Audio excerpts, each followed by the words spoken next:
Good morning, good afternoon, good evening. Welcome to the 6th episode of Spreadsheet Gaming. In this episode, we need to fix a mistake that we made. This formula, I noticed that it seemed a little odd that basically every single one of these numbers was an even number, except for this one over here that gives a -1 penalty. So, after doing some research, what I found is when you do ran between in this way, effectively all I'm doing is I'm rolling the dice once and multiplying it by that hit die number. So, in order to fix that, we have to do a relatively complicated formula. I had to do a little bit of research on this to figure out exactly how to fix this problem. We're actually going to do something that isn't that far away from coding. Once I get done with it, you'll see exactly what I'm talking about. But without further ado, let's go ahead and get started. We're going to delete all these because we don't need it anymore. Now, first things first. There's a much simpler way of doing that if formula than what I was doing. If I want to have a minimum of 1, what I'm going to do is I'm going to start with the max formula. And basically what this is going to do is it's going to compare the two numbers that I provide, and it's going to give me the greater number. So the minimum we're going to have here is 1, and then as I complete the rest of the calculation here, if this value is greater than 1, then we're going to take that. If it's less than 1, we're going to take this value here. Next step, what we need to do is we need to generate some instructions to make sure that Google Sheets will roll the number of hit dice as many times as we need. But in addition to that, we also need all of those numbers to add up. So I'm going to go ahead and start with the sum formula. This is the part that I'm talking about where we have to make Google Sheets run the random, the dice rolling formula for us. And the way we need to do that is we need to separate those numbers into an array. And if you guys don't know what an array is, it's effectively a collection of cells. Okay, so this is an array, this is an array, this is an array, this is an array. So keep that in mind. We are tricking Google Sheets into believing that there is multiple arrays here. And I'll show you guys what I'm talking about. And the nice thing about this map function is you split it into two parts. The first part is the map function itself. The second part is the lambda function. And we're going to talk about that in just a minute. But you do need to combine these two formulas because in the first part of the formula, we are giving it directions, so to speak. We are telling it, hey, you need to look at all these arrays. And then the lambda function is going to tell it what to do once it actually goes over all of those arrays. Next step, we need to make the array equal to the number of hit dice there are. So, for example, if we want 4 hit dice, we need to reflect that in the array. So what I'm going to do is I'm going to say sequence. And what that does is it says, how many rows do you want me to make? And remember, we're creating virtual rows here with the map function. They're not actually there. They're only going to take up this one cell. We're saying, how many rows do we need to create? We need to create 4 rows for the number of hit die. You know what? Let's actually remember to create a new line for the sequence. We are done with the sequence. We don't actually need to fill out the columns or any of that extra information. Next step is the lambda. This part is a little confusing. I just learned about this recently, but what we're doing here is when we have the lambda function, we need to give it a name, and that's what this is referring to right here. I'm just going to go ahead and call it X. Doesn't really matter what you name this. You could name it shish kebab or ooga booga or anything you want, but to keep it simple, we'll go ahead and call this X. And then now it's asking what is the operation I want it to run. So the operation that I want it to run is going to be our good old friend ran between. And we're going to say between 1 and 8. And the nice thing about sheets is that when we start doing, because at this point we're done with all of our formulas, so we're going to close our bracket here. And as we do that, we move on to the next function. It tells us, okay, this is the part that you put in for the lambda function. I'm going to close that off. Now we're back to the map function. I don't need to worry about that. I'm going to go ahead and close it off. Now we're at the sum function. I'm going to go ahead and close it off again. And last but not least, we are in the max function. So when we're done here, this should all work properly. Notice here that we've got the autofill, but remember, we've got the 1 here, which tells me that this poor goblin probably rolled a 1, got a -0, and got a total of 1, or maybe he got a 2. Either way, though, looks like we're looking pretty good. I see a nice spread of numbers between 21. Oh, this poor centaur rolled a bunch of 1s and 2s. 7 here for the white ape. Yeah, these numbers are looking much, much better. So let's go ahead and finish that off.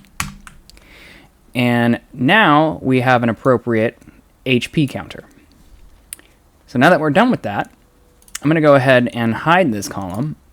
So we're going to take this complex function that we created, and we're going to turn it into something a lot easier than this. So what we'll do is we'll go into data, we'll go into named functions, and we'll go ahead and add a new one. Let's call this HP roll. And the description is that it rolls hit dice and adds modifiers, which reminds me we forgot to add that to our function, so we'll go ahead and do that here in just a minute. And the placeholders, we want the hit die, the bonus, and the penalty. Once we fix this formula here, because like I said, there's one more thing we have to do, we will go ahead and add this to our function, and we'll be good to go. And in order to fix this, all we need to do is edit the formula. So what we need to do is we need to tie in the bonuses and the penalties into the max formula. So we'll go ahead and add the bonuses. Oops, we'll add the bonuses and subtract the penalties. And that should be the entire calculation.